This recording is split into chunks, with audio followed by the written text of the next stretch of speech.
أعوذ بالله من الشيطان الرجيم بسم الله الرحمن الرحيم الحمد لله رب العالمين الصلاة والسلام على أشرف الأنبياء والمرسلين حبيب قلوبنا وطبيب نفوسنا بالقاسم المصطفى محمد صلى الله عليه وآله وسلم وعلى أهل بيته الطيبين الطاهرين المعصومين إلهي أنطقني بالهدى وألهمني التقوى. اذان محترم انشاءاللہ جیسا کہ کل آپ کی خدمت میں عرض کیا تھا کہ ہم مختلف موضوعات پر گفتگو کریں گے اور نہج البلاغہ کے حوالے سے نہج البلاغہ کے کلمات قصار جو کہ مولا کی شارٹ سینگز ہیں، نہج البلاغہ کا آخری حصہ جس میں 480 مولا کے اقوال موجود ہیں، انشاءاللہ اس حوالے سے گفتگو ہوگی۔ آج جس شارٹ سینگ کا انتخاب کیا ہے، جس مولا کے قول کا انتخاب کیا ہے، اس میں امام نے 5 ایسی باتوں کی طرف اشارہ کیا ہے کہ جس کا تعلق ہماری زندگیوں سے ہے اور جو بہت زیادہ اہم ہے۔ اگر جن پر ہم غور کریں تو شاید ہماری زندگی کا دار و مدار ان 5 باتوں پر ہے، لہٰذا امام نے جو ٹرم یوز کی ہے اس میں تاکہ اس کی امپورٹنس کو امام بیان فرما سکیں، امام اس میں بیان فرماتے ہیں کہ تمہیں اس کا نمبر ہے 82، حکمت نمبر یا شارٹ سینگ نمبر 82 ہے۔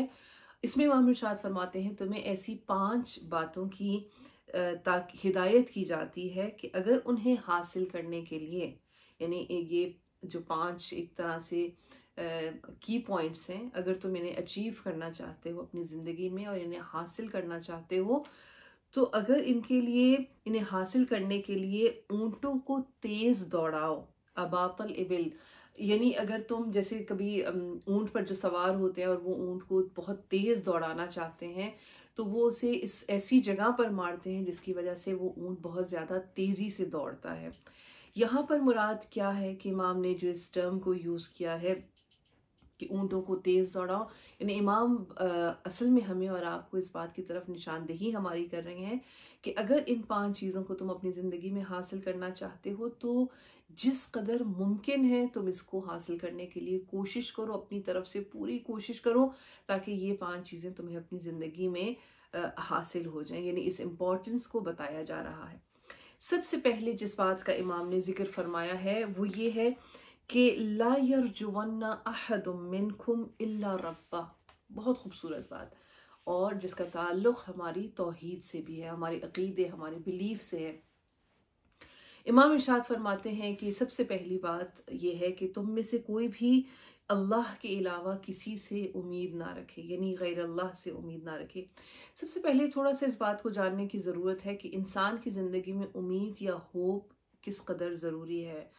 وہ لوگ، اور اس کے ظاہر ہے اس کے اپوزٹ ہے مایوسی، اور مایوسی جیسا کہ ہم جانتے ہیں کہ کفر ہے۔ مایوسی وہ ہے کہ جو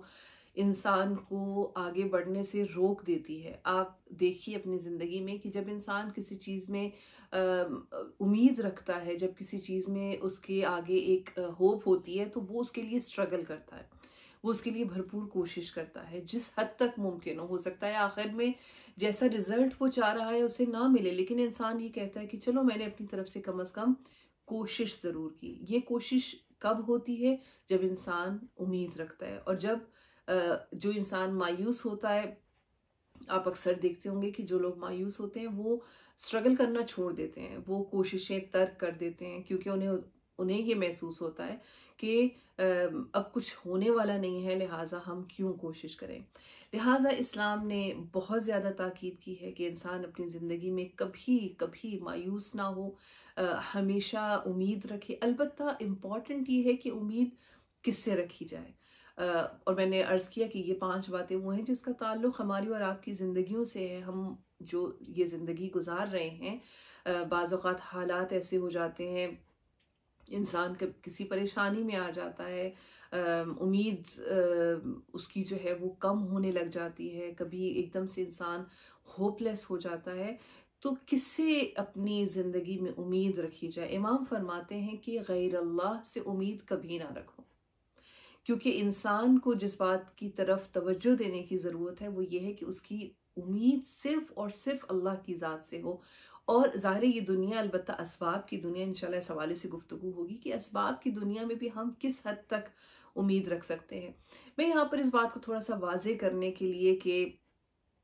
غیر اللہ سے امید کیا ہوتی ہے اور کس طرح سے انسان بعض اوقات پھر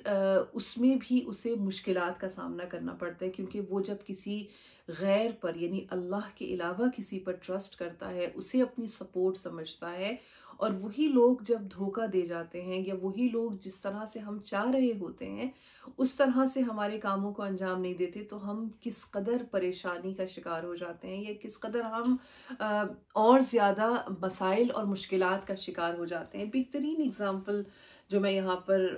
مینشن کرنا چاہوں گی وہ حضرت یوسف علیہ السلام کے حوالے سے ہے۔ حضرت یوسف علیہ السلام کے بارے میں کہا جاتا ہے کہ جب ان کے بھائی انہیں کنویں میں ڈال رہے تھے تو حضرت یوسف علیہ السلام نے اچانک سے ہنسنا شروع کر دیا، تو بھائیوں کو بہت حیرت ہوئی کہ یہ تو ایک ایسا مقام ہے کہ جہاں پر انسان نیچرلی، اور ظاہر حضرت یوسف علیہ السلام کی ایج بھی بہت کم تھی، ان کے بھائی ان سے بہت بڑے تھے اور جوان تھے، بجائے اس کے کہ وہ روئیں وہ ہنس رہے تھے۔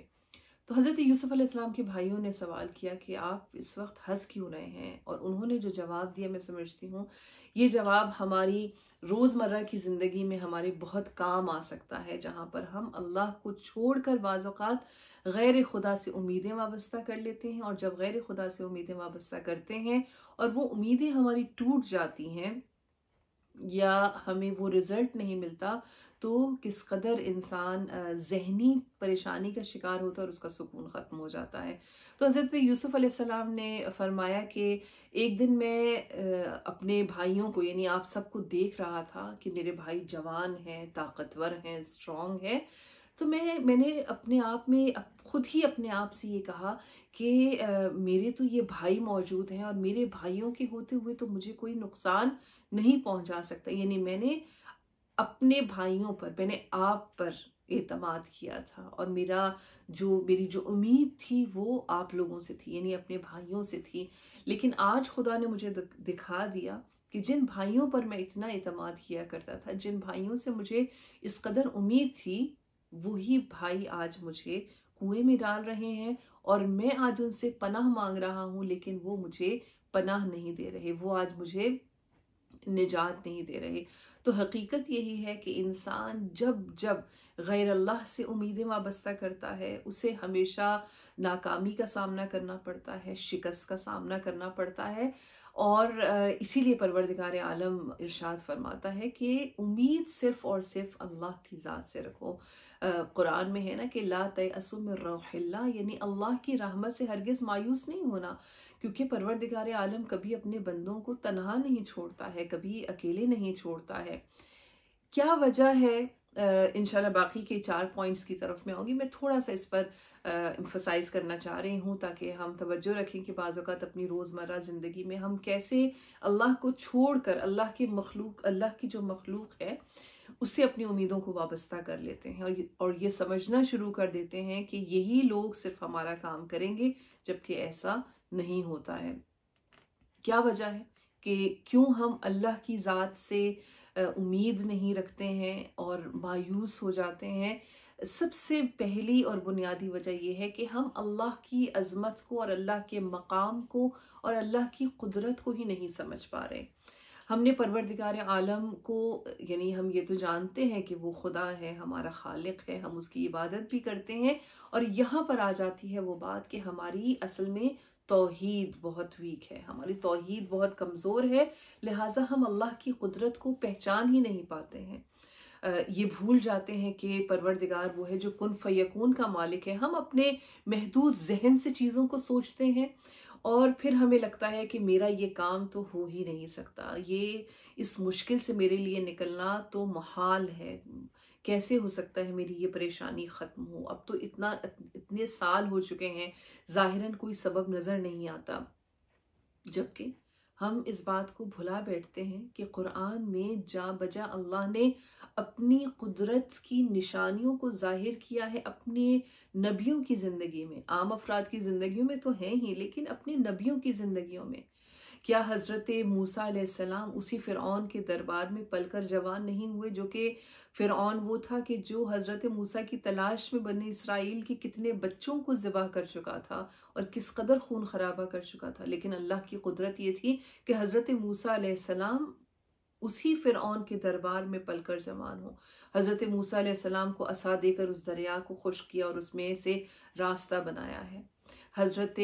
یوسف علیہ السلام کو جبکہ ان کے بھائی یہ سمجھ رہے تھے کہ ہم نے انہیں مار دیا، حضرت یوسف علیہ السلام کو خداوند متعال نے اس تاریک کنویں سے نجات دی اور بعد میں وہی حضرت یوسف عزیز مصر بن گئے ہیں۔ حضرت ابراہیم کے لیے جو آگ نمرود نے جلائی ہے، اسی آگ کو اللہ نے ان کے حق میں گلزار بنا دیا ہے۔ حضرت یونس علیہ السلام کو اس مچھلی کے شکم میں اللہ نے وہاں سے نجات دی ہے۔ لہٰذا پروردگار عالم کی قدرت بہت زیادہ ہے، خدا کی رحمت نے ہر چیز کو اپنے احاطے میں لے رکھا ہے۔ تو یہ کیسے ممکن ہے کہ ہماری اور آپ کی مشکلات یا پریشانیاں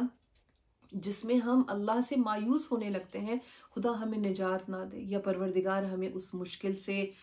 باہر نہ نکالے، یہ ناممکنات میں سے ہے۔ صرف بات اتنی سی ہوتی ہے کہ ہم اللہ کی قدرت کے بارے میں تھوڑی سی ناانصافی کر جاتے ہیں اور نہیں اس بات کو سوچ پاتے کہ وہ خدا کہ جو میرا خالق ہے، وہ خدا کہ جس نے مجھے اس آزمائش میں مبتلا کیا ہے، وہ چاہے گا تو یقیناً مجھے نجات دینے والا ہے۔ بعض اوقات انسان اللہ کی رحمت سے مایوس ہو جاتا ہے اس لیے کہ اس کی دعا قبول نہیں ہوتی، مثلا کوئی دعا مانگ رہا ہے اور وہ دعا قبول نہیں ہوئی، انسان خدا کی رحمت سے نا امید ہو جاتا ہے۔ کبھی زندگی میں کوئی ایسا حادثہ پیش آتا ہے، انسان خدا کی رحمت سے نا امید ہو جاتا ہے۔ کبھی حالات زندگی کے ایسے ہو جاتے ہیں، بیماریاں آ جاتی ہیں، کچھ ایسی آزمائشیں آ جاتی ہیں کہ انسان رحمت الہی سے مایوس ہونے لگتا ہے۔ اور یہ اللہ کی رحمت سے مایوس ہونا، یا وہ لوگ کہ جو اللہ سے امیدیں اپنی ختم کر دیتے ہیں، ان کے حوالے سے حدیث میں ملتا ہے باقاعدہ کہ روز قیامت ایک گروہ کو لایا جائے گا جن کے چہرے بالکل سیاہ ہوں گے، بلیک فیسز کے ساتھ وہ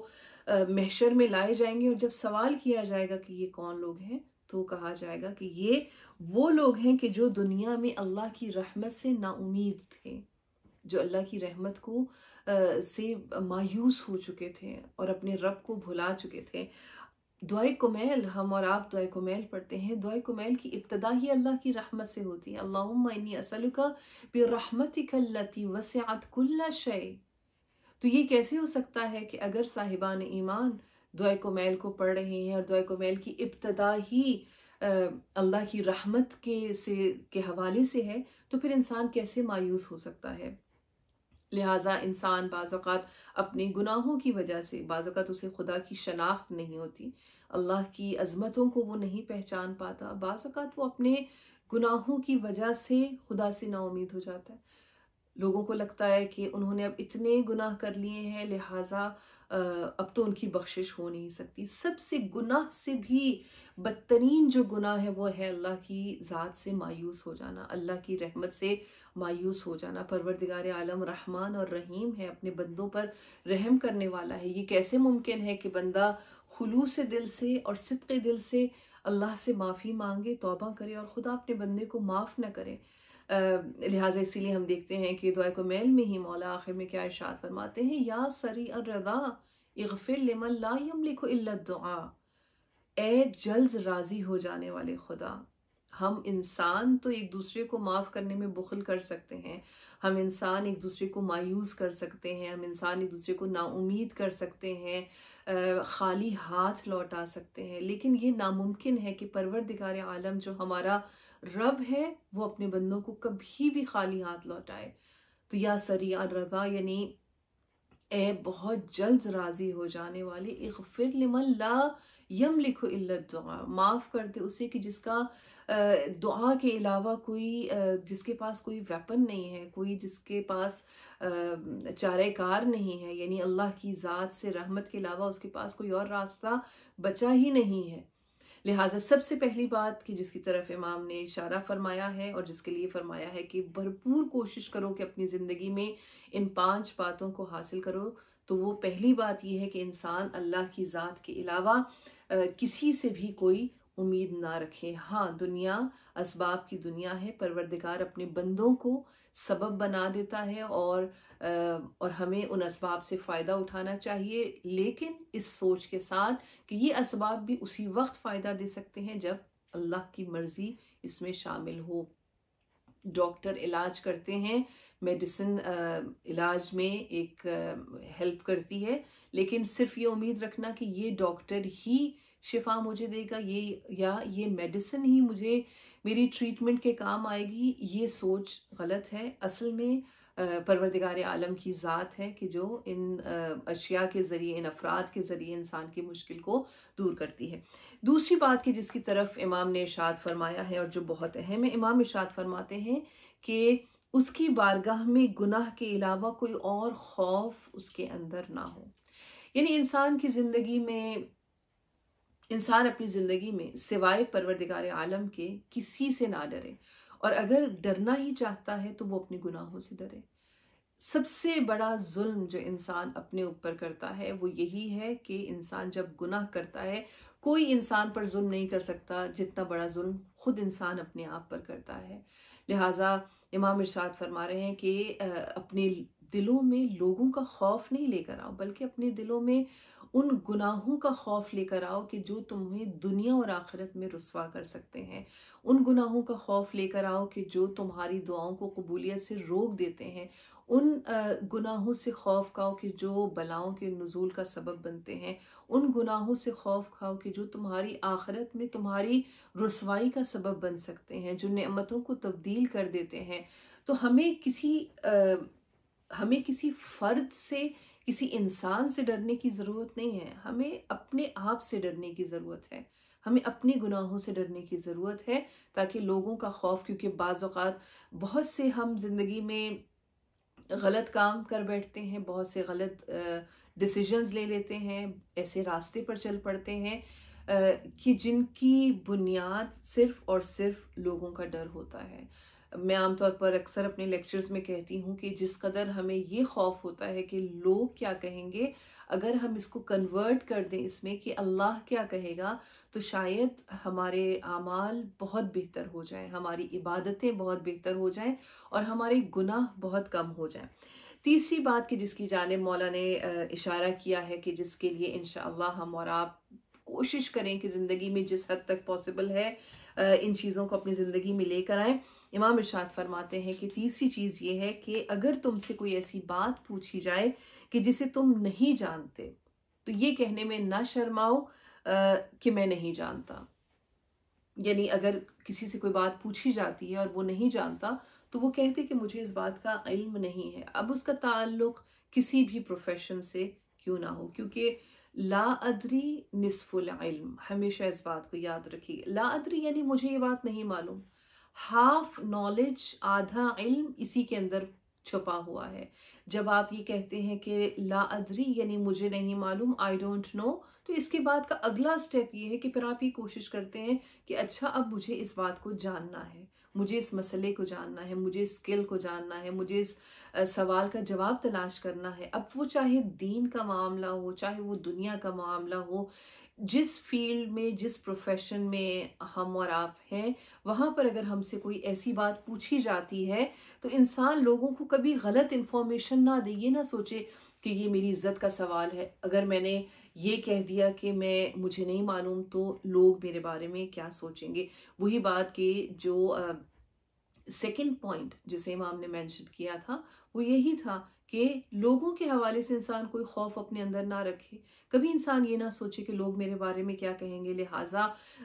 جیسا جواب مجھے آتا ہے میں اس جواب کو دے دوں تاکہ میری ریپوٹیشن خراب نہ ہو، میری عزت خراب نہ ہو۔ نہیں، ہرگز۔ اگر تو کوئی ایسی بات ہے، کوئی ایسا سوال ہے، کوئی ایسا ٹاپک ہے کہ جسے انسان نہیں جانتا تو اس میں سمپلی بہت آرام سے انسان کہہ دے کہ مجھے نہیں معلوم، لیکن میں اس کا جواب تلاش کرنے کی کوشش ضرور کروں گی۔ اور چوتھا پوائنٹ بھی اسی سے ریلیٹڈ ہے کہ جس میں امام ارشاد فرماتے ہیں کہ اور جس بات کو نہیں جانتے اس کے سیکھنے میں آر محسوس نہ کرو۔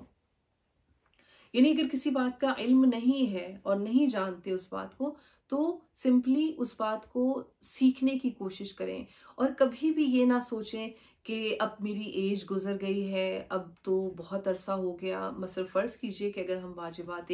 دین کی بات کرتے ہیں، اگر کسی کو لگتا ہے کہ اس کی نماز ٹھیک نہیں ہے یا اس کی